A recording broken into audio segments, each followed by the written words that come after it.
আমি একদিন একটা অনুষ্ঠানে ওনারা আমাকে বললেন আপনি হেলিকপ্টার দিচ্ছে, হেলিকপ্টার আসে না। আমি বললো হেলিকপ্টার আমি আসবো না, আমি তো গাড়িতে করে যেতে পারি, আসবো না। আমরা সিদ্ধান্ত নিয়েছি, আমরা তার উপদেষ্টা, প্রধান উপদেষ্টা থেকে আমি পর্যন্ত আমরা রাষ্ট্রকে হিসাব দিচ্ছি আমাদের সম্পত্তি কত আছে। দেওয়া শুরু হয়ে গেছে, আমিও দেব। আমার কিছু জমিনের রেকর্ড লাগবে, এই জন্য আমারটা একটু দেরি হচ্ছে। আমরা যেদিন বিদায় নেব এক পয়সা আমাদের পাঠবে না। রাষ্ট্রকে লুটে ফুটে খাওয়া এটা কোন দেশপ্রেমিক মানুষের কাজ হতে পারে না।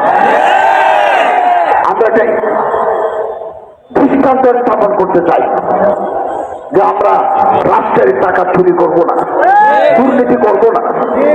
দুর্নীতিবাজ কর্মকর্তা যদি আমাদের মন্ত্রণালয়ে থাকে আমরা তাদেরকে চিহ্নিত করে তাদেরকে সাইড করে দেব। বিগত দিনগুলোতে কলেজে Islamic studies of Darasatul Islamia permission দেয় নাই, পলিটিক্যাল সায়েন্স পারমিশন পেয়েছে, ইকোনমিক্স পারমিশন পেয়েছে, জিওগ্রাফি পারমিশন পেয়েছে, জেনারেল হিস্ট্রি পারমিশন পেয়েছে, ইসলাম হিস্ট্রি অনেক কেটে দিয়েছে। বদলাই ফেলবো, সব বদলাই ফেলবো ইনশাআল্লাহ। আগামী দিনে ইসলামিয়া দারাসাতুল ইসলামিয়া বিশ্ববিদ্যালয়ে যাদের ডিগ্রি আছে তারা কলেজে এই সাবজেক্টের উপর পড়াশোনা করতে পারবে। ঢাকা বিশ্ববিদ্যালয়ে মাদ্রাসার ব্যাকগ্রাউন্ড দেখলে তাদেরকে ভালো সাবজেক্ট দেওয়া হতো না, অথচ ভর্তি পরীক্ষা তার 1 নম্বর। বারবার এই গ্রুপ ওই গ্রুপ গ্রুপে মাদ্রাসার ছাত্ররা ফার্স্ট, তাদেরকে ঢুকতে দিচ্ছে না। এমনকি একজন প্রফেসর প্রকাশ্যে বলেছেন আমরা ঢাকা বিশ্ববিদ্যালয়কে মাদ্রাসা করব। আমি তো বলি ঢাকা বিশ্ববিদ্যালয়কে মাদ্রাসা করলে অসুবিধা কি? মাদ্রাসার ছাত্ররা যদি মেধা নিয়ে সমস্ত যোগ্যতা ফুলফিল করে ঢাকা, চট্টগ্রাম, রাজশাহী, জাহাঙ্গীরনগরে যদি ফার্স্ট হয় অসুবিধা কি? তারা তো আমাদের দেশেরই ছাত্র। এরকম কিছু মানসিকতার লোক এখনো আছে, আগেও ছিল। আমরা এদের জায়গায় নতুন লোক দিতে চাই যারা ইসলাম বান্ধব, যারা ইসলামের প্রতি মহব্বত রাখেন, এরকম মানুষ দিতে চাই। আমি মাননীয় শিক্ষামন্ত্রীর সাথে বেশ কয়েকবার বসেছি। আমাদের যে সিলেবাস ছিল এই সিলেবাস যথেষ্ট আপত্তি ছিল।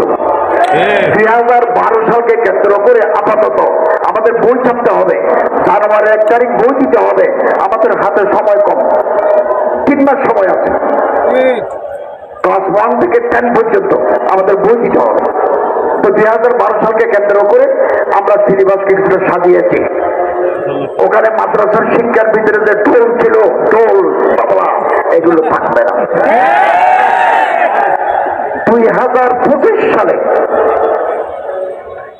থেকে আমরা 26 সালে যে বই দেব, এই বইতে আমরা আরো বেশি আমাদের ইসলাম যার ধর্ম সে পালন করবে, হিন্দু শিক্ষা, বৌদ্ধ শিক্ষা, খ্রিস্টানি শিক্ষা, ইসলাম শিক্ষা, আলাদা আলাদা বই আছে।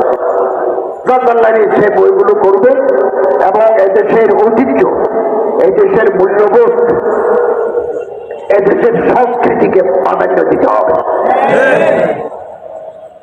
কিছুটা আমরা আবার করছি, যা বাকি থাকবে আপনারা পরামর্শ নেবেন, আপনাদের পরামর্শ নিয়ে আমরা চলবো।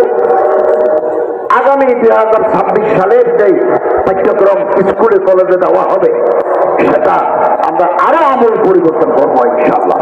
এই দেশের মানুষ স্কুল কলেজে পড়ে যেতে নামাজও হয়, সিরাতে রাসূলের প্রতি যাতে তার মহব্বত বাড়ে, আগামী দিনে এরকম সিলেবাস তৈরি করার পরিকল্পনা আমাদের আছে।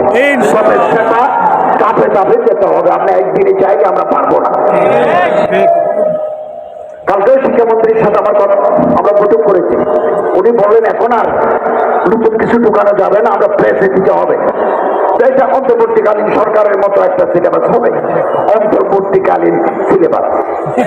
কিছু প্রস্তুতি থাকবে, মিছিল করার দরকার নাই, ফেসবুকে লেখার দরকার নাই, আপনারা আমাদেরকে বলবেন, আমরা এটা গ্রহণ করব। আমাদের কাছে কেউ কোনো অভিযোগ করলে আমরা এগুলো রেকর্ড রাখি, বিবেচনা করি। ফেসবুকে লিখলে আপনি বাহাবা পাবেন, আমাকে আপনি অসম্মানিত করবেন, শেষে গিয়ে কোনো ফায়দা হবে না। আমাকে 20 জনে পছন্দ করে না, 80 জনে পছন্দ করে, তো হোক না। আমরা আল্লাহকে রাজি করার জন্য কাজ করছি। কেবল এটা আমার জীবনে একটা মারহালা। আমি এতদিন একটা মাদ্রাসায় হাদিসের খেদমত করেছি, একটা মসজিদে খুতবা দিয়েছি, ইন্টারন্যাশনাল ইসলামিক ইউনিভার্সিটিতে আর দারাসাতুল ইসলামিয়ার পাঠদান করেছি, এর আগে কলেজে করেছি 24 বছর। এটাও আমাদের জীবনের মারহালা। আমি দেখি না, আমি রাত দিন পরিশ্রম করি, আমার শরীর ওজন কমে গেছে, ঠিক মতো ঘুমাতে পারি না, সারাদিন অফিসে কাজ করি, বাসায় এসে আবার ভিজিটরদের সাক্ষাৎ।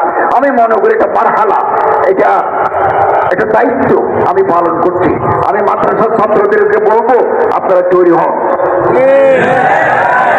ইলমে দ্বীন, উলুমুল ইলাহি গ্রহণ করবেন, করছেন, উলুমুল আসরিয়াও করেন, তকি উসমানের মতো, জিদাত মাআরিকুমের মতো বিচারপতি হতে হবে আপনাদের। টোটাল সেট আপ যদি আমরা বদলাতে চাই, তাহলে আমরা আমাদের আদর্শের উপর আমাদের বড় হতে হবে। আলহামদুলিল্লাহ অনেক লোক তৈরি হয়ে গেছে, আগামী দিনেও তৈরি হবে।